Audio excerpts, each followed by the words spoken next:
She joins in and swims along.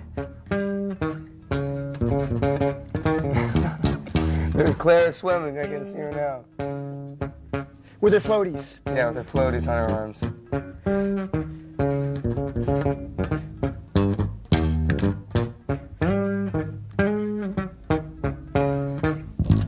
Claire going to the tattoo shop to get a tat like her daddy's.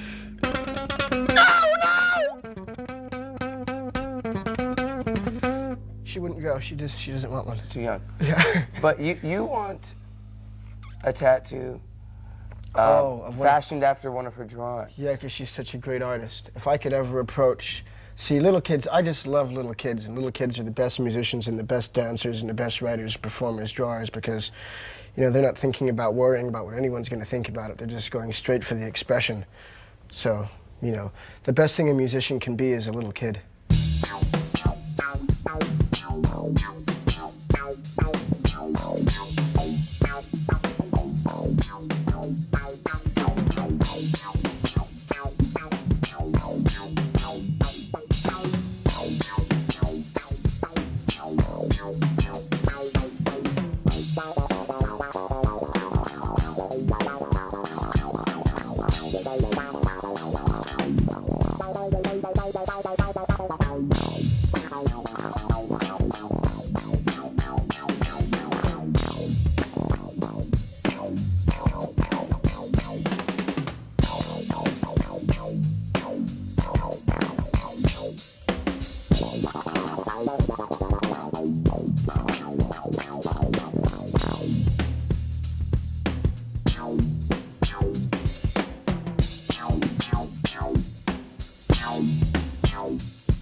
I think that the Indian guys that play sitars and stuff like that, they do it all the time. Like they have a droning note and then they play a melody. Right. So it's the same thing of just droning and then doing something on top, you know?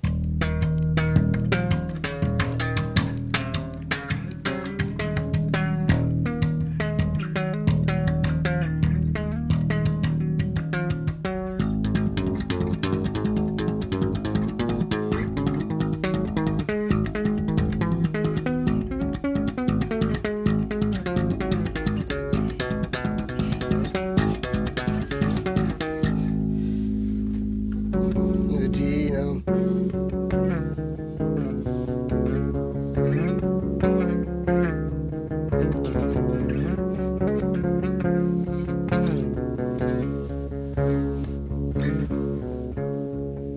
Like that. Sounds good. The droning note. The one note is always droning.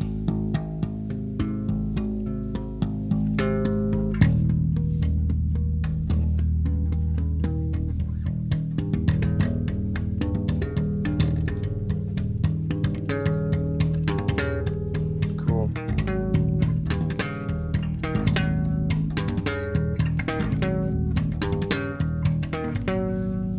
Nice. I like that. Thank you. I like that syncopation a lot.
it's good to be able to sing the same note that you're going to play, because, you know, because if you can, I think probably a really good way, sometimes if I'm trying to think of something and if I feel like it's just not flowing naturally, instead of trying to play it on the bass, I'll just sing something cool in my head, you know, because it's kind of, that's easier sometimes. You can just sing any old nice thing that you like in your head and figure out how to play. You know, that's just like learning something off a record or something, if it's already there sitting in your head for you to copy. Elaborate on how you achieve synchronicity with a fellow musician. Specifically, let's say a drummer, because it's so rhythmically Well, I mean, first based. you just have to, for me to play with a drummer, you know, I have to just listen to the guy, and instead of like the best way to come into a jam with any other musician, but in this case we're talking about a drummer, is not coming in with, unless it's a situation where you have something written and you want him to play it. If you're going to jam, which is what I usually do when I play, you know, unless I'm doing a show and playing songs that are pre-programmed, you know, with room for improvisation in them, the main thing is just not to come in with an attitude of you already know what you're going to do. You have to come in and be open and listen to what's happening in order to fully, you know, create the telepathy that you need to have with another musician in order to improvise with him. And if you're me and you're jamming like me, if you were me, you're pretty ignorant about a lot of things about music, and you don't know a lot about chord changes and stuff like that. So you just kind of, you know, jam on you know, modally, and you just do what you can, you know. And I think because of, like, for me, jamming because of my ignorance of a lot of things about music, there's other things that I do, you know, which have made me what I am. Like, because of, it's like if you chop off somebody's leg, you know, the rest of their body gets stronger. So there's certain things that you know, that make people, you know, that make me good at certain things that I do, that make people like me. And so I guess that's good. You know, I mean, anything is good if you do it with commitment. But you know, the more, I'm just saying, because I know so little about techno things in theory, it doesn't mean that that's a good thing. It means that I make the best with what I got and I jam with what I've got. But if I knew more about technical things in theory, then I would just have more options with which to express myself. So I don't want anyone to think that I'm like saying it's great to be an ignoramus. I'm just saying that that's what I am. So I just do my very best with what I've got. And you've done that too. Yeah, but I would love to learn, you know, other things about music, so well, I could do other things. that's where I'm at right now musically too. I just want to understand the universal language, you know. So like math can articulate. Yeah, so you the can. Scientific world. And, exactly. You know, it's a language. Exactly, and I say, above all, just don't be lame. Be true. And don't be lame.